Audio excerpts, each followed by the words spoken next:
আসসালামু আলাইকুম, welcome to my channel. আজকে তোমাদের দেখাবো আমরা কুরবানির ঈদটা কেমন পালন করলাম।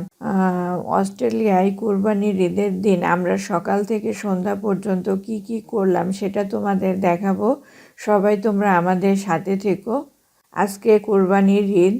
অস্ট্রেলিয়ান টাইম রাত যখন 4টা বাজে তখন আমি ঘুম থেকে উঠলাম। উঠে ফ্রেশ হয়ে সব কিছু রেডি করে এবার মুফলিহুনকে রেডি করছি। মুফলিহুনের ড্রেস আপ করা শেষ। এখন সবাই মিলে এখন স্যারের বাসায় যাব। মুফলিহুনের বাবা ঈদের দিন বলে মুফলিহুনকে ঈদ সালামি দিবে। দেখা যাক কত দেয়। বাবা এ দেখো, ঈদ মুবারক, ঈদ মুবারক। 6:15 বাজে, ভোরে নামাজ পড়ে আজিজ স্যারের বাসায় যাচ্ছি। ওখানে ঈদের নামাজ পড়বো, তারপরে ফার্মে গিয়ে কুরবানি করব। বলো সবাইকে ঈদ মুবারক, ঈদ মুবারক, ঈদ মুবারক। ঈদের বোনাস নেবা বাবা? এই যে $100 তোমার। দেখো আমার ছেলে নিতে যাচ্ছে। দেখো দেখো দেখো।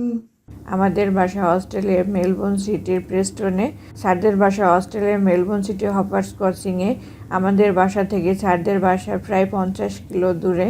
এখনও ভোর হয়নি, আমরা রাত অন্ধকার থাকতেই রওনা দিয়েছি। রাস্তাঘাট একদম অন্ধকার।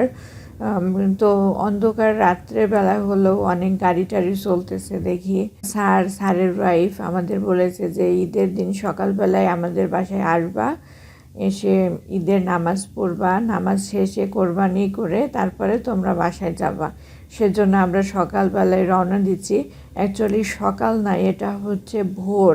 স্যারের বাসায় প্রায় কাছাকাছি পৌঁছে গেলাম। আমরা হপার্স ক্রসিংয়ে চলে আসছি। স্যারের বাসায় আমরা পৌঁছাইলাম। স্যারের ছেলে এবং মুফলিনের বাবা সবাই মিলে ঈদের নামাজ পড়তে গেল। সবাই মুসলমানরা খুব আনন্দ করছে, ঈদে কোলাকুলি করছে। আমি অবশ্য ঈদে নামাজ পড়তে যাইনি, আমি বাসায় ভাবির কাছে ছিলাম।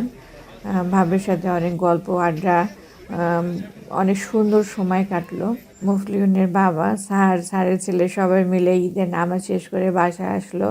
মুফলিহুনের বাবা এবং স্যার খাবার দাবার সঙ্গে নিয়ে ঈদের কোরবানির জন্য রওনা দিল। স্যারের বাসা থেকে প্রায় 60 কিলো দূরে মুফলিহুনের বাবা এবং স্যার রওনা দিয়েছে কোরবানি করার জন্য। অ্যাকচুয়ালি শহর থেকে অনেক দূরে ভিলেজ এরিয়ায় প্রায় একটা ফার্মে কোরবানির জন্য যাচ্ছে। মুফলিহুনের বাবা এবং স্যার দুজনে মিলে ফার্মে যেয়ে ছাগল পছন্দ করে তারপরে কোরবানি দিল। অ্যাকচুয়ালি নিজে নিজে করা যেরকম আনন্দ সেরকম একটু কঠিনও ছিল বেশ। এদিকে মুফলিহুনের আন্টি ঘুমাচ্ছে, এদিকে আমি, স্যারের ছেলে মেয়ে সবাই মিলে ঘর সাজাইলাম। খুব আনন্দ হলো, অনেক গল্প হলো। আমি একটু ঘোরাঘুরি করলাম। স্যারের বাসা অনেক সুন্দর, ভিতরে বাইরে সব জায়গায় একটু ঘোরাঘুরি করলাম। আমরা ততক্ষণে বাসায় খুব সুন্দর সময় কাটাচ্ছিলাম, বেশ ভালোই লাগছিল। স্যার ভাবিদের একটু দোলনায় দোল খেলাম। অ্যাকচুয়ালি স্যারের মেয়ে ছেলে খুবই ভালো, মেয়ে তো খুবই ভালো, আমাকে খুবই ভালোবাসছে। মুফলিনের বাবার কোরবানি শেষ করে মাংস কাটাকাটি করে স্যারের বাসায় ফিরতে এশার আজান। তারপর স্যারের বাসায় এসে মুফলিনের বাবার ফ্রেশ হলো। তারপরে স্যারের বাসায় খাওয়া দাওয়া হলো, মুফলিহুনকে রেডি করাইলাম। তারপর সব কিছু গোছগাছ করে আমরা বাসার উদ্দেশ্যে রওনা দিলাম। বাসায় আসতে আসতে অনেক রাত হলো, প্রায় আমাদের বাসায় ফিরতে ফিরতে 9টা-10টা বাজে। অস্ট্রেলিয়ায় কোরবানির ঈদের দিন আমাদের কেমন কাটলো সেটা তোমাদের সাথে শেয়ার করলাম। সবাই আমাদের সাথে থাকার জন্য ধন্যবাদ। আসসালামু আলাইকুম।